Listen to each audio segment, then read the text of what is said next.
Hello and welcome back to Brendan Moyer's Playwright Corner, where I read plays, poems, or whatever is currently striking my fancy at the moment.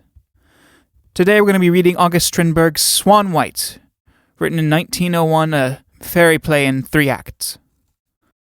The characters are Swanwhite, the young king, the duke, the stepmother, the prince, Signa, Elsa, Tova, otherwise called the maids, the gardener, Swanwhite's mother, the prince's mother, the executioner, the equerry, the steward, the herb gardener, the first knight, the second knight, the fisherman, etc.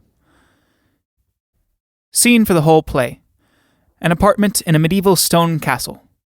The walls and cross-vaulted ceilings are completely white. At the back, 3 arches open onto a stone balcony.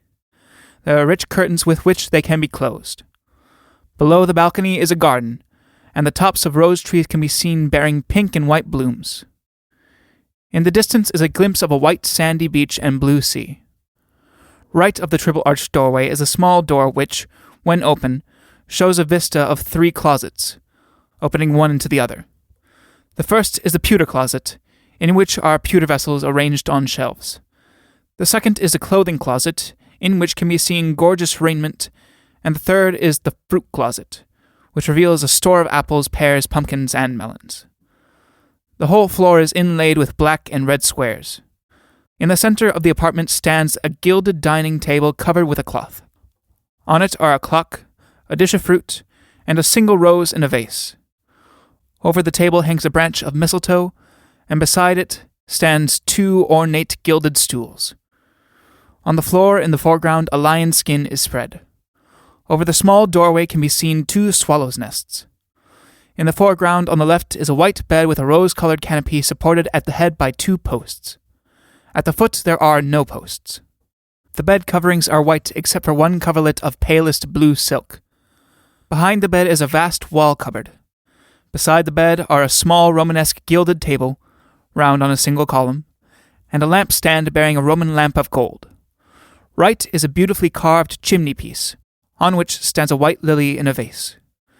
Front right is a gilded treasure chest. In the left arch of the main doorway, a peacock is asleep on a perch, with its back to the audience. In the right arch is a great golden cage containing 2 sleeping white doves. Act 1. As the curtain rises, the 3 maids are seen, half hidden by the doorways of each closet. Signa, a false maid, is in the pewter closet. Elsa, who is tiny and pretty, is in the clothing closet. Tova, the ugly, faithful maid, is in the fruit closet. The duke enters by the main doorway, followed by the stepmother with a steel whip in her hand. The stage is dim as they enter. Outside a horn is blown. The stepmother, gazing round her. "Is Swanwhite not here?" The duke. "You can see." "I can see. But I cannot see her." "You, maids. Signa, Elsa, Tova." The maids come in, one after the other, and stand in front of the stepmother. "Where is the Lady Swanwhite?" Signa crosses her arms over her breast and is silent. "You do not know?" Shakes the whip. "Then, do you know what I have in my hand? Quick, answer me." "Quick!" Swings the whip so as it whistles. "Listen to the whistle of the falcon. It has claws and a beak of steel." "And what is it?" Signa. "It is the steel whip." "Yes, the steel whip. Now, where is the Lady Swanwhite?" Signa. "I cannot tell what I do not know. Ignorance is a failing, but heedlessness is a crime. Are you not here to keep watch over your young mistress? Take off your kerchief." Despairingly, Signa obeys. "Get down on your knees." The duke turns his back in horror at the scene. "Hold out your neck." "Now I shall put a necklace on it, so that no young suitor will ever put his lips on it again." "Stretch out your neck." "Further." Signa. "For Christ's sake, have mercy. It is mercy enough that you keep your life." The duke draws his sword and tests it first on one of his nails, then on his long beard. The duke, ironically. "Her head should be cut off, put in a sack hung from a tree." The stepmother. So it should indeed. The Duke. We are of one mind, you see. We were not so yesterday. And perhaps we shall not be tomorrow. Signa, still on her knees, is stealthily crawling away. The stepmother. What are you doing? Stay where you are. She raises the whip and strikes. Signa turns so that the lash merely cuts the air. Swanwhite comes in from behind the bed and falls on her knees. She is simply dressed and has dirty bare feet. Swanwhite. Here I am, stepmother. I am the guilty one. Signa is innocent. The stepmother. Say mother. Say mother. I cannot. No human being has more than one mother. Your father's wife is your mother. My father's second wife is my stepmother. You are a stubborn daughter. But the steel is pliant and makes others pliant.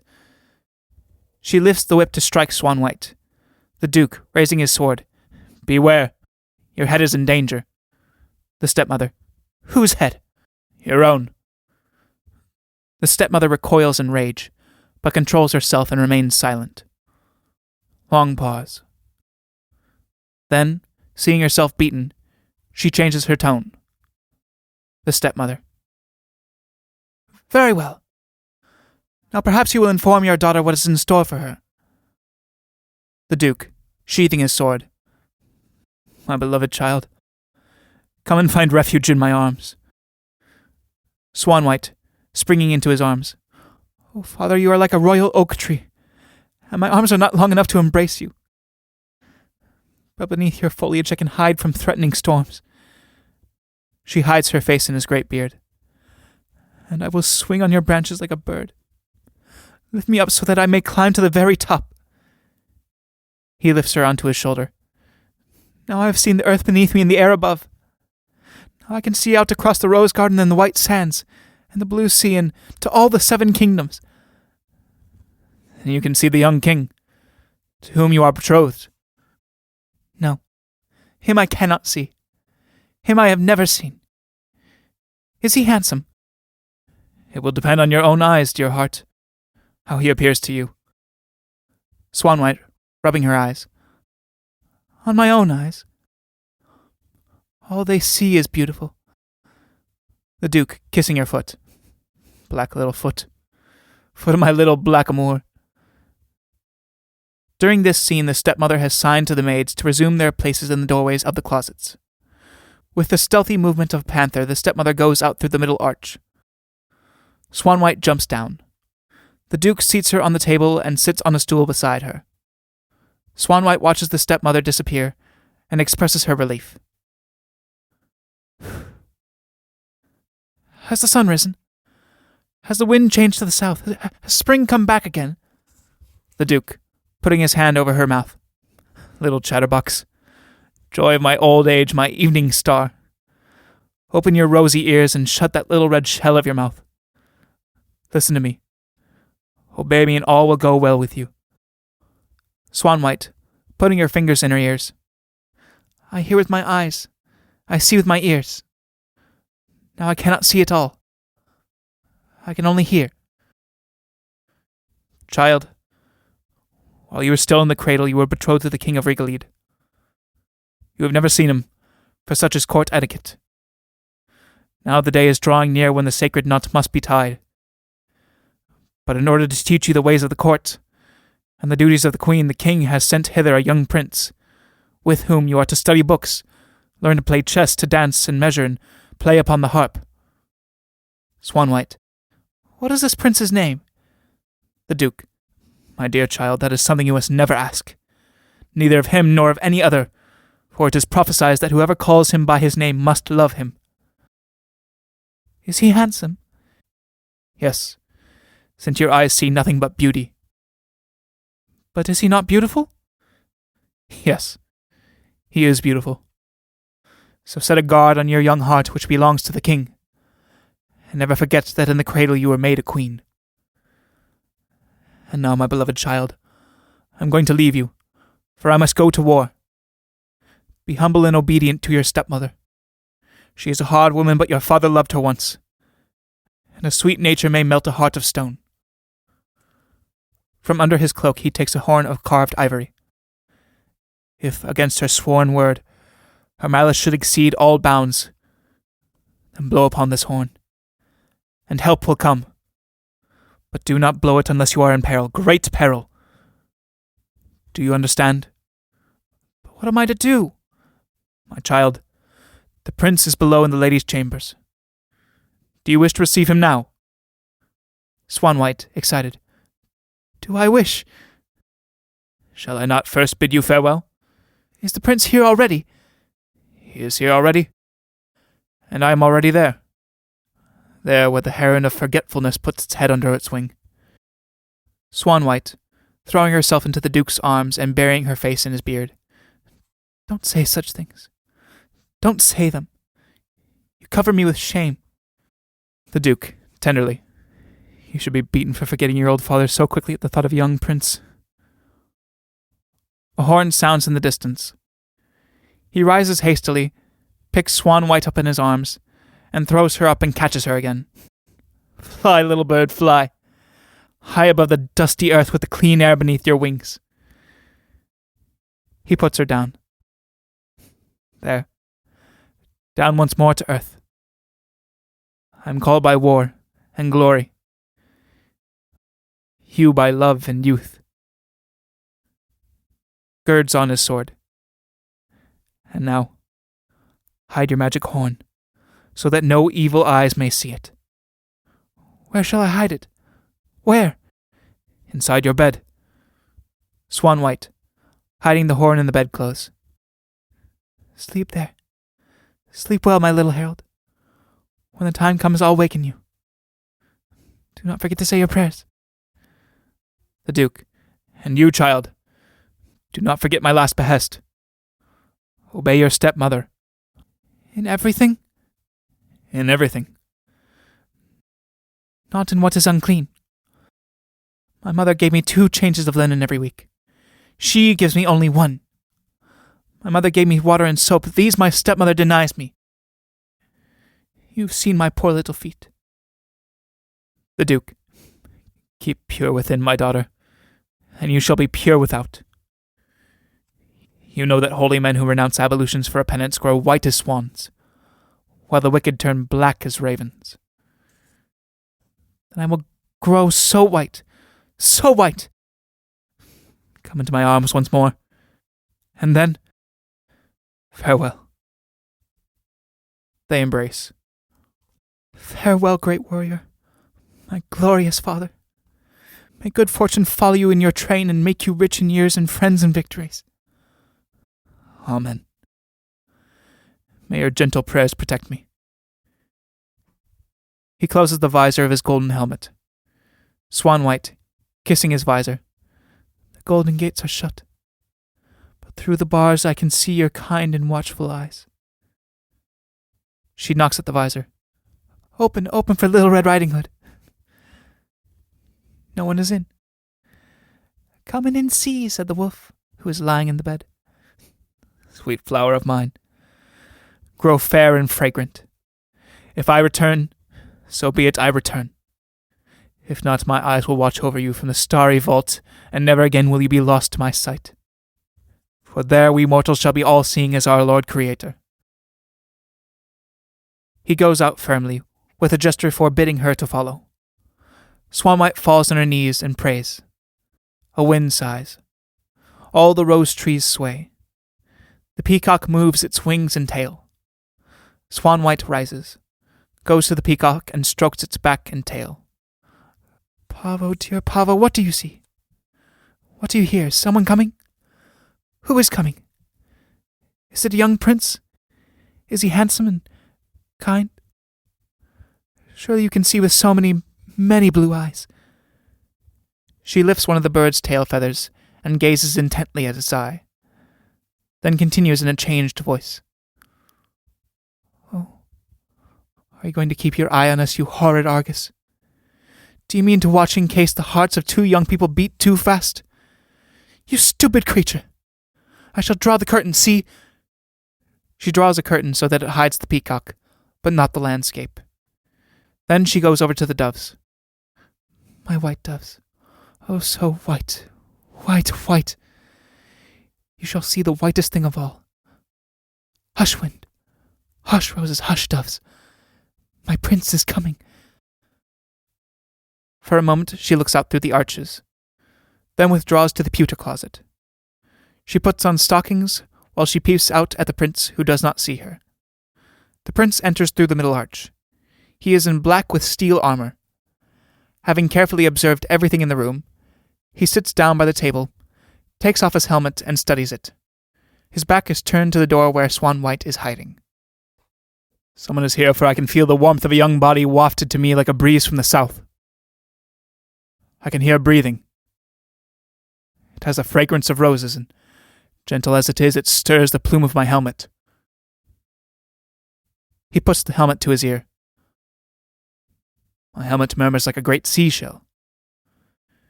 It is the murmuring of the thoughts in my head, swarming like bees in a hive.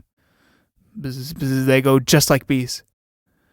They are buzzing round their queen, the little queen of my thoughts and my dreams. He puts the helmet on the table in front of him and gazes at it. Dark and arched it is, but starless. For ever since my mother died, the black plume has spread darkness everywhere. He turns the helmet round and stares at it again. Yet there, deep in the darkness inside it, I see beyond a shaft of light. Is it a rift in the heavens?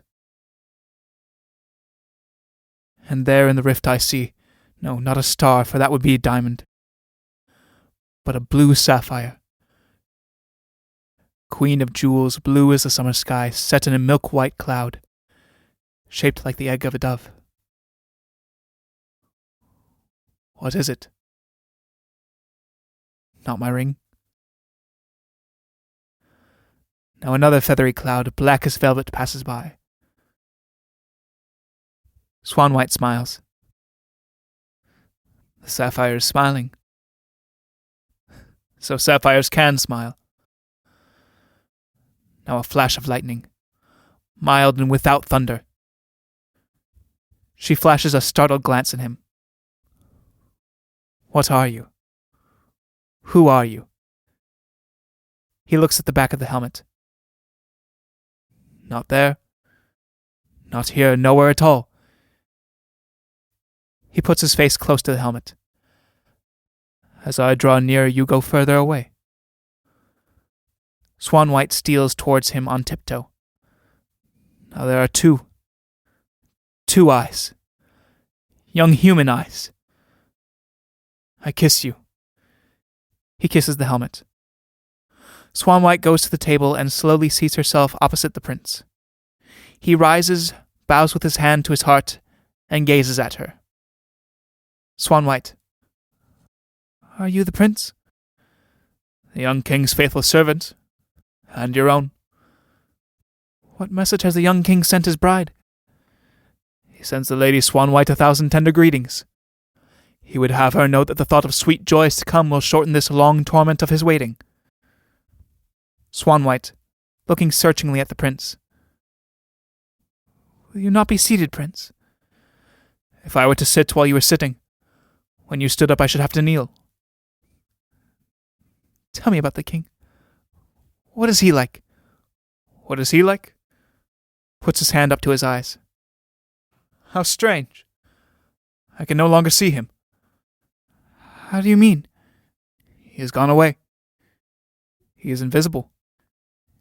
Is he tall? The prince, studying Swanwhite.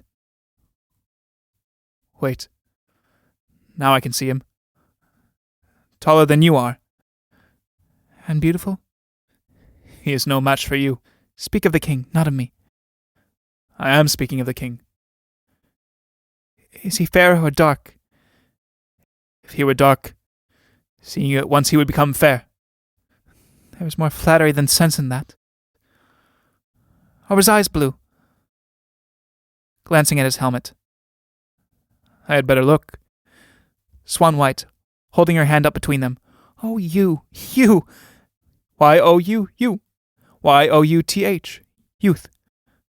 Are you teaching me to spell? The young king is tall and fair, with blue eyes, broad shoulders, and hair like a young forest. Why do you wear a black plume? His lips are as red as berries, his skin is white, and his teeth would not shame a young lion. Why does your forehead glisten? His mind knows no fear, and his heart is free from guilt. Why is your hand trembling? We were to speak of the young king, not of me. Is it for you to lecture me? That is my duty, to teach you to love the young king, whose throne you are to share. How did you cross the sea? By bark and sail. Was the wind so high? Without wind one cannot sail. How wise you are. Boy, will you play with me? I shall do whatever is required of me. Now you shall see what I have in my chest. She kneels beside the chest and takes out a doll, a rattle, and a toy horse. She brings the doll to the prince. Here is my doll. It is my child of sorrow who can never keep her face clean. I have carried her down to the laundry myself and scoured her with silver sand, but she only grew dirtier. I have beaten her, but that did not help either. Now I have thought of the worst punishment of all for her.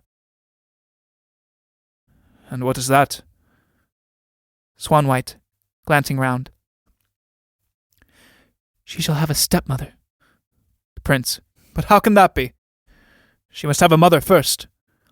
I am her mother. And if I marry again, I shall be her stepmother. Oh no, that is not the way of it. Now you will be her stepfather. No, but you must be kind to her, even if she cannot wash her face. Take her. Let me know if you know how to hold a child. The prince unwillingly takes the doll. You do not know yet, but you will learn. Now take this rattle and rattle it for her. Gives him the rattle. I see you do not know how to do that at all. Takes back the doll and the rattle and throws them into the chest. She brings him the horse. Here is my steed. It has a saddle of gold and shoes of silver, and it can cover 40 miles in an hour. On its back I have ridden through forest, over the great moor, across the King's Bridge, along the highway, through the valley of fear, the lake of tears. Once it dropped a golden shoe. It fell into the lake, but up came a fish and along came a fisherman, so I got back the golden shoe. That's the end of that story. She throws the horse back into the chest, and brings out a chessboard with red and white squares, and chessmen of silver and gold. If you would like to play with me, come and sit down on the lion skin.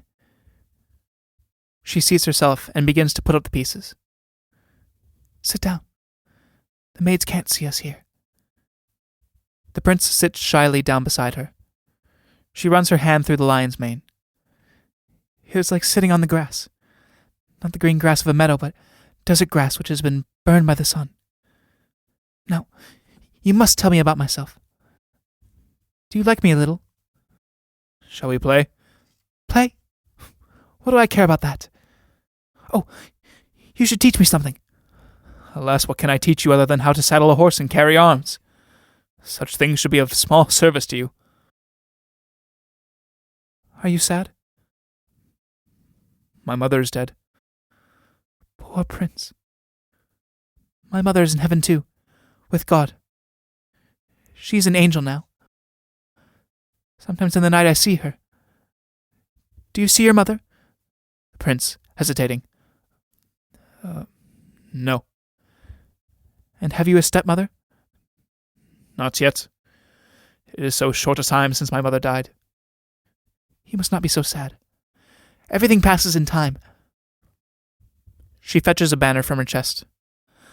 I will give you a banner to gladden your heart. Oh, it is true, I made this one for the young king, but I will make another one for you. This is the king's, with 7 flaming fires. You shall have one with 7 red roses. First you must hold this skein of yarn for me. She takes a skein of rose-colored yarn from the chest and arranges it over the prince's hands. 1, 2, 3. Now I will begin. But you must not let your hands tremble. Perhaps you would like one of my hairs woven into the banner. Pull one out. No. No, I can't. Then I will do it. She pulls out one of her hairs and winds it into the ball of yarn. What is your name?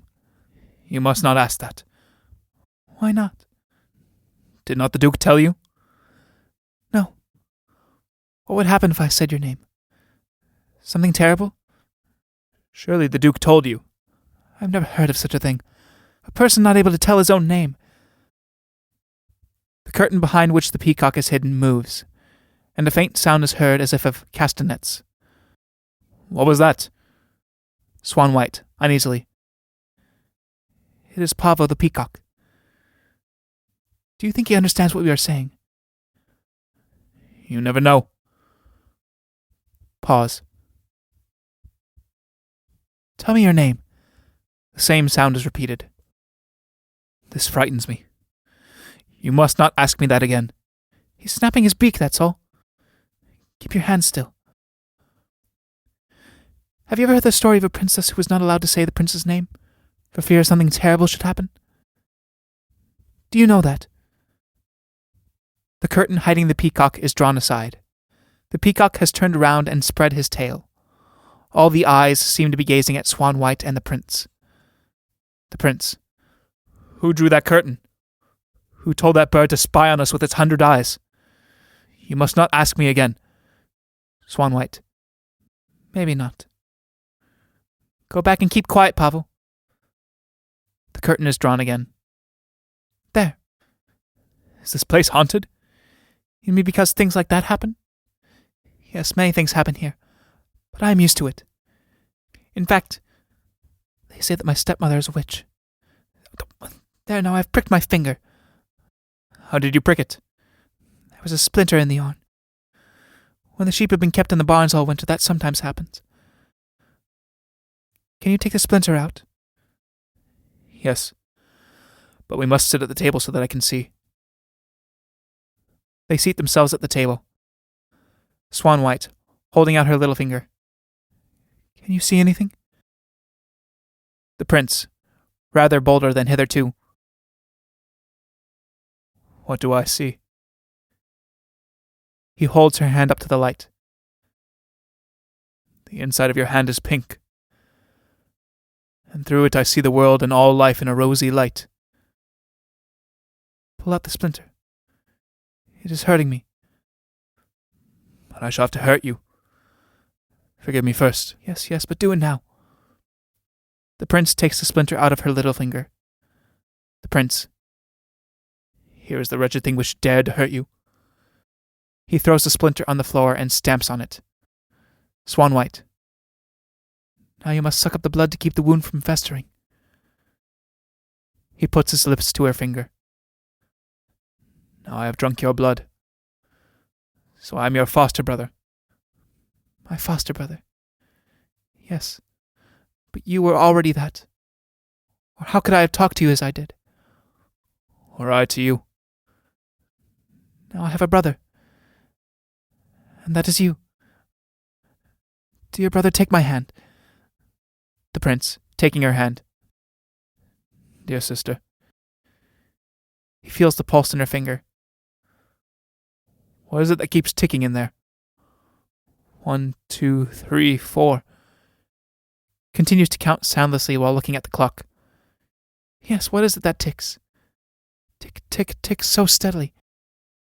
My heart cannot be in my finger, for it is beneath my breast. Put your hand here and you will feel it. The doves begin to stir and coo. What is the matter, my white little creatures? The prince, who has gone on counting. 60.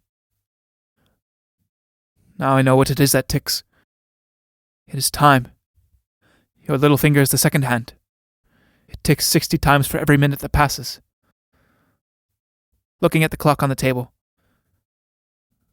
Do you think there is a heart inside that clock? Swanwhite, touching the clock. A clock's works are as secret as a heart's. Feel my heart beating. Signa enters from the pewter closet, carrying the steel whip, which she lays on the table. Signa. The Duchess commands the prince and princess to sit at opposite ends of the table. They sit as directed. Signa returns to the pewter closet.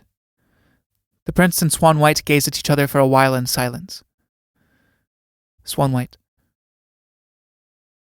We are far apart, yet nearer ever than before.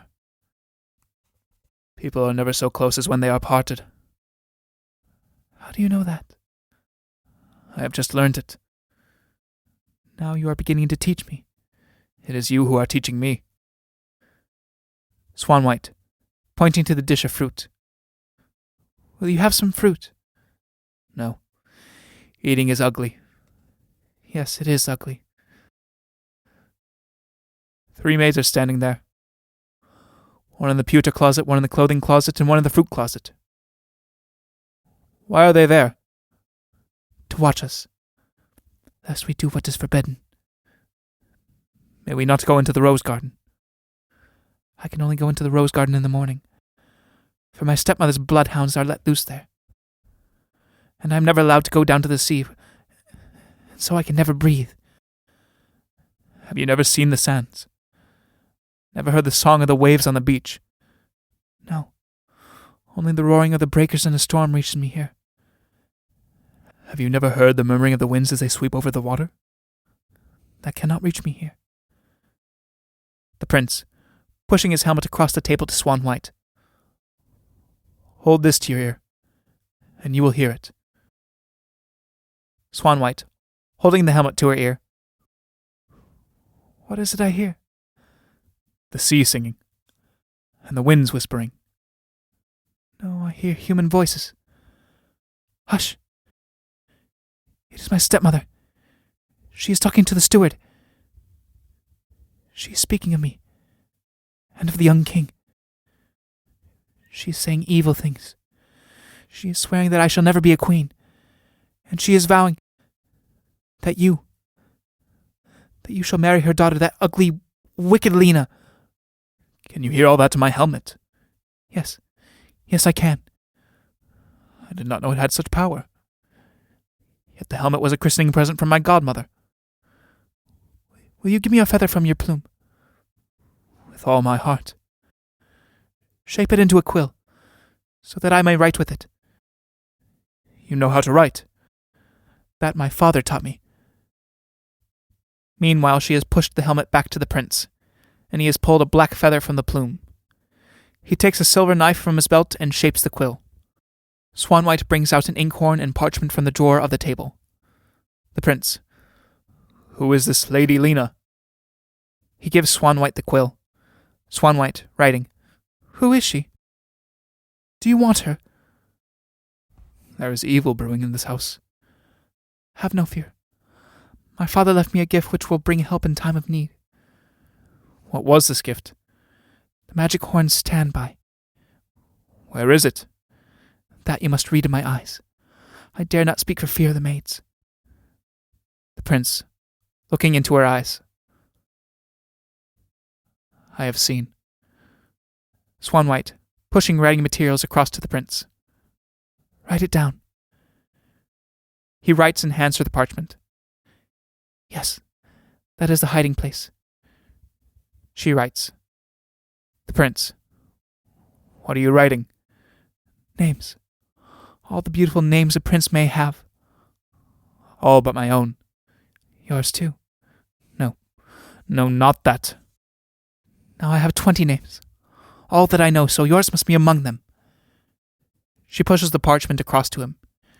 Read. He reads. She claps her hands. Oh, I read it in your eyes. Do not say it, for pity's sake, do not say it. I read it in your eyes, but do not say it. Do not say it. But why? What would happen? Is Lena to say it? Your bride, your love. Hush, oh hush, hush. Swanwhite, rising and beginning to dance. I know his name, the most beautiful name in all the land. The prince rises, catches hold of her, and holds his hand over her mouth. Now I am biting your hand. Now I am drinking your blood. Now we are brethren twice over. Do you understand? We are of one blood. Swanwhite, throwing back her head. Oh, Look, there's a hole in the roof. And I can see the sky, a tiny piece of heaven, a window pane. And behind the window is a face. Is it an angel's face? Look, look. It is your face. The angels are young girls, not boys. But it is you. The prince, gazing up. It is a mirror. Woe to us, then. It is my stepmother's magic mirror. She has seen everything. I can see the hearth in the mirror. There's a pumpkin hanging in it. Swanwhite, taking from the hearth a queerly shaped malted pumpkin. What can this be? It has the look of an ear. So the witch has heard us too. Alas, alas! She throws the pumpkin into the fire and rushes towards the bed. Suddenly she stops and raises one foot. Oh, she has strewn the floor with needles! She sits down and rubs her foot. The prince kneels to help her. No, you must not touch my foot. You must not. The prince. Dear heart, you must take off your stocking if I am to help you. Swanwhite, sobbing. You must not see my foot. But why? Why? Swanwhite, drawing her foot under her. I cannot tell you. I cannot. Go away. Leave me. I will tell you tomorrow, but today I cannot. But your poor foot is hurting. I must take out the needle. Go away. Oh, go away. No, you must not touch it. Were my mother alive, this would never have happened. Mother. The prince. I do not understand. Are you afraid of me? Do not ask. Only go away, oh. The prince, rising sadly. What have I done? Pause. Swanwhite.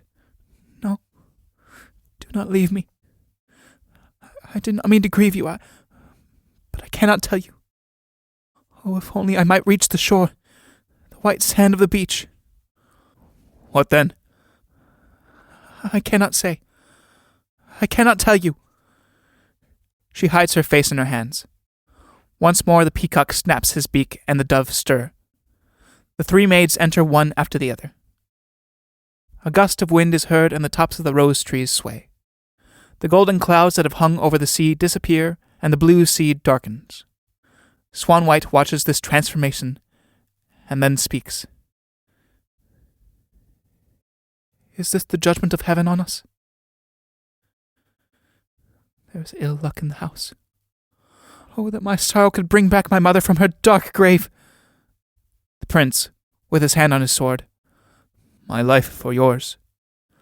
Swanwhite. Alas, she can even turn the edge of your sword. Oh, that my sorrow could bring back my mother from her grave. The swallows in the nest twitter. What was that? The prince, looking at the nest. A swallow's nest. I had not noticed it. Neither had I. How did it get there? And when? Surely it is a good omen. Yet the sweat of fear is on my brow, and I can scarcely breathe. Look, even the rose is withering as that evil woman draws near. For it is she who is coming. The rose on the table begins to close and drops a petal. The prince. But the swallows, where do they come from? Not from that evil woman, for swallows are good. Here she is. The stepmother enters through the main arch with her panther-like step. The rose droops. The stepmother. Signa, take the horn out of the bed. Signa obeys. The prince moves towards the door. Where are you going, prince? The day is almost over, madam. The sun is setting and my bark must set sail for home. The day is over. The gates are closed and the hounds let loose. Do you know my bloodhounds? Yes, I know them. But do you know my sword? What is there to know? Sometimes there is blood upon it. Ah, but surely never the blood of woman. Will you sleep in the blue room, prince? No, by heaven, I will sleep at home in my own bed. Have you many to aid you? How many? As many as these? 1, 2, 3. As she counts, the members of the household begin to pass across the balcony in single file. All appear grim. Some are armed. None look into the room. Among them are the steward, the bailiff, the guard, the chef, the executioner, the equerry, and the groom. The prince, crushed. I will sleep in the blue room. The stepmother. I thought you would. And so I bid you 1,000 times good night. And so too does Swanwhite. There is music as of the flight of swans. A swan flies across the garden. A poppy drops from the ceiling onto the stepmother. She and the maids fall asleep on their feet. Swanwhite, going up to the prince. Good night, prince. The prince, taking her hand and speaking in a low voice. Good night. I am to sleep under the same roof as my princess. My dreams shall enfold your dreams, and tomorrow we shall awake to play together. Now you are the only one I have on earth. You are my father, for she has robbed me of his great strength. Look, she is asleep. Did you see the swan? No, but I heard it. It was my mother. Come fly with me. That we may not do. Be patient. We shall meet in our dreams, shall we not? But to do this you must love me more than all the world. Oh, love me, love me. My king. My loyalty. Your queen. Your heart, this is what I am. I am a knight, but I am not. And so I take you, prince. She puts her hand to his mouth and whispers his name. Alas, what have you done? With me on your wings you have found yourself again. You. Whispers his name again. The prince, with a movement of his hand, as if catching the word in the air. Was that a rose you threw to me? He throws a kiss to her. Swanwhite, catching it and looking in her hand. You have given me a violet. It is you. It is your soul. She puts her hand to her mouth. Now I drink you in. Now I have you in my breast, in my heart. And you are mine. Who then is the owner? We two. We. You and I. My rose. My violet. Rose. Violet. I love you. You love me. You love me. I love you. The stage grows light again. The rose on the table lifts its head and opens. The faces of the stepmother and the maids are lighted and appear beautiful, kind, and happy. The stepmother lifts her drowsy head and, with her eyes still closed, appears to be watching the joy of the young people with a sweet smile. Look, look, the cruel one is smiling at a memory of youth. See how false Signa is transformed by truth and hope. How ugly Tova has become beautiful and little Elsa has grown tall. This is the power of our love. Can love do this? Praise be to God, Almighty God, the Creator. She falls on her knees and weeps. Are you weeping? Yes, for I am so full of joy. Come to my arms and smile. In your arms I shall die. Smile then, and die. Swanwhite, rising. If I might die. The prince takes her in his arms. The stepmother awakens. On seeing the young couple embracing, she strikes the table with the whip. The stepmother. I must have fallen asleep. Ah, so this was your trick. Did I say the blue room? It was the blue tower I meant. That is where you shall sleep, prince, with the Iron Maiden. Signa! Elsa! The three maids awaken. Show the prince the nearest way to the blue tower. And if in spite of your help he should lose his way, call the guard, the executioner, the equerry, and the groom. There will be no need for them. Wheresoever I go, through fire or water, beneath the earth or above the clouds, there I shall meet my Swanwhite. She will be with me always, and so now I go to meet her. In the blue tower. How is that for witchcraft, witch? Can you surpass it? I think not. for in you there is no love." He and Swanwhite gaze long at one another. Then he goes out, followed by the maids. Swanwhite approaches the stepmother with a pleading gesture. The stepmother. "What is it? Do not waste words, but tell me briefly what you wish." "Most of all, I want pure water in which to bathe my feet." "Is the water to be cold or warm?" "If I may choose, I should like it to be warm." "What else do you desire?" "A comb to take the tangles from my hair." "A golden comb or a silver one?" Are you being kind to me? Is it to be gold or silver? Wood or horn would do well enough for me." "What else do you wish?" "A clean shift. Of silk or linen?" "Of linen." "Now I have heard your wishes. Listen to mine. You are to have no water, neither cold nor warm. You are to have no comb, neither of wood nor of horn, still less of gold or of silver. This is my kindness. You are to have no clean shift, but to get you into the closet and cover your body with a coarse black smock. These are my orders.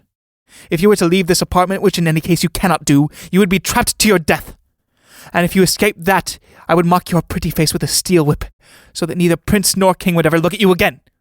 Now get yourself to bed." The stepmother strikes the table with the whip and goes out through the center archway. She closes the doorway with a golden grill, which squeaks and rattles as she locks it.